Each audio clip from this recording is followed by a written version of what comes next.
Hey, happy Sunday. I am going to tell you a story about when I first moved out of my parents' home and got my own apartment. I was a senior in high school. I had just turned 18, so I turned 18 in February of my senior year, and I started renting this little, very tiny studio apartment. I don't even know if it could be called a studio. It was like so small, maybe 250 square feet, 300 square feet. You walk in and you're in the living room and the dining room and 2 steps to the kitchen, and then a small bedroom and a very, very small bathroom. It was so tiny, but like all utilities included. I was just trying to think about like how much my rent was. Like maybe it was like $295 a month, including utilities. Maybe it was $395. It wasn't very much, but I had enough money from my part-time job in order to afford it. I was really just there like 6 months until I went to college that fall. So anyway, good times had there for sure. Anyway, I tell you this because this is a question that I've been getting a lot from the 20-something crowd is how much money should I plan on spending on rent because I want to move out of my parents' house. So these guys are a little bit older. They're 20, 21, 22. Some of them are still in college and some are working on finishing or have just finished college. And here is the rule of thumb. And it's true for them and it's true for you too, if that isn't your situation. It's also true of your mortgage payment also. So 25% of your take-home pay is what your goal should be for your rent or mortgage payment.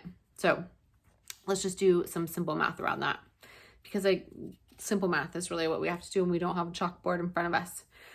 So let's say that you are in college or you're working part-time, you make $15 an hour and 25 hours a week. That's about $1,500 a month take home. No, about $1,200 take home. So $1,500 gross and $1,200 take home. So you can afford about $300 rent. That's how much you should spend on your rent per month. That's probably maybe what I was doing. Although minimum wage at the time that I was that age was, $6 or $7 an hour. Anyway, poor choices. Something about that another time. Okay, so we're talking about renting a room, sharing with several girlfriends. You're not getting your own spot, certainly not in the Portland metro if you're only making $15 an hour and 25 hours a week. Okay, so let's increase our income a little bit. So maybe working full-time, $20 an hour. That's about $3,200 gross per month. $2,500 roughly net take home, $640 per month in a rent or mortgage payment. Still not terrific, but you can find something in the Portland metro. Your money goes further in other areas, certainly. Let's talk about utilities for a second. Folks sometimes don't really know what to budget when it comes for utilities.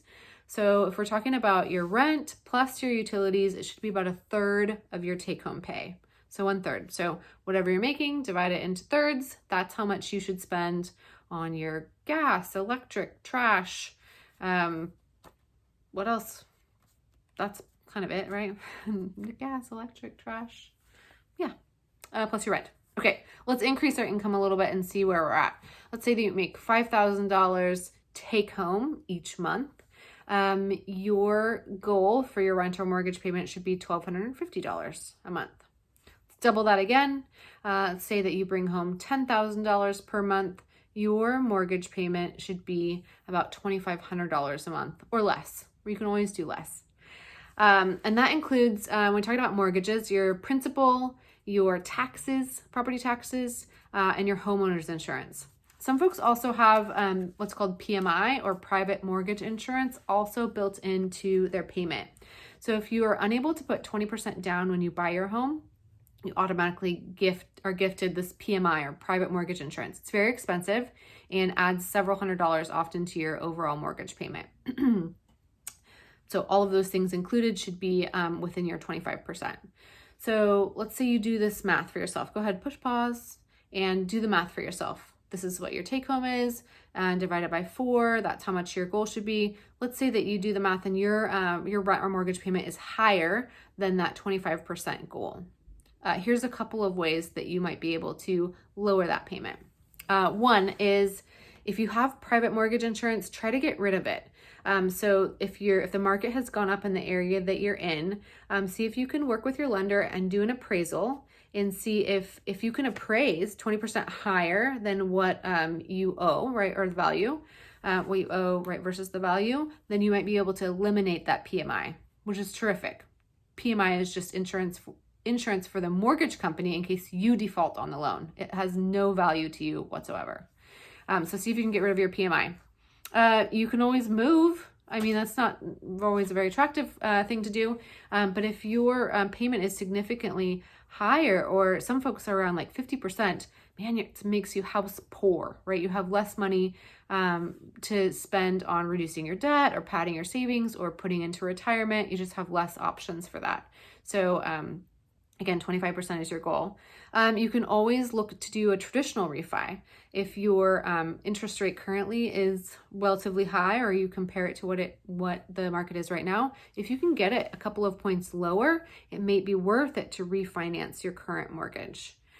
And sometimes you can also refinance down to a 15-year loan. That's something that we're looking into, refining for a 15-year. You have a lower interest rate, and sometimes your mortgage payment doesn't even go up very much, even though you're putting half of the time necessarily on your mortgage. So it's something to look into as well. And then increasing your income, of course, is another way to make the math work on your payment also. So for these guys that are just getting out of college, or they're still in college, your wealth building opportunity is still ahead of you. You're going to have more opportunities to build your income. And as you build your income, you're going to be able to afford more house. There's a quote that I love. I cannot remember who it is. I'll fix that up here in a minute. But it's don't compare the beginning of your journey to the middle of somebody else's. And I see these 20-somethings, right, that are wanting the things that they see their parents have, right? They all of a sudden want the car with a 3-car garage and 4 bedrooms because in a nice neighborhood. Well, your income is not supportive of that quite yet. So don't compare yourself to what somebody else has going on down the road.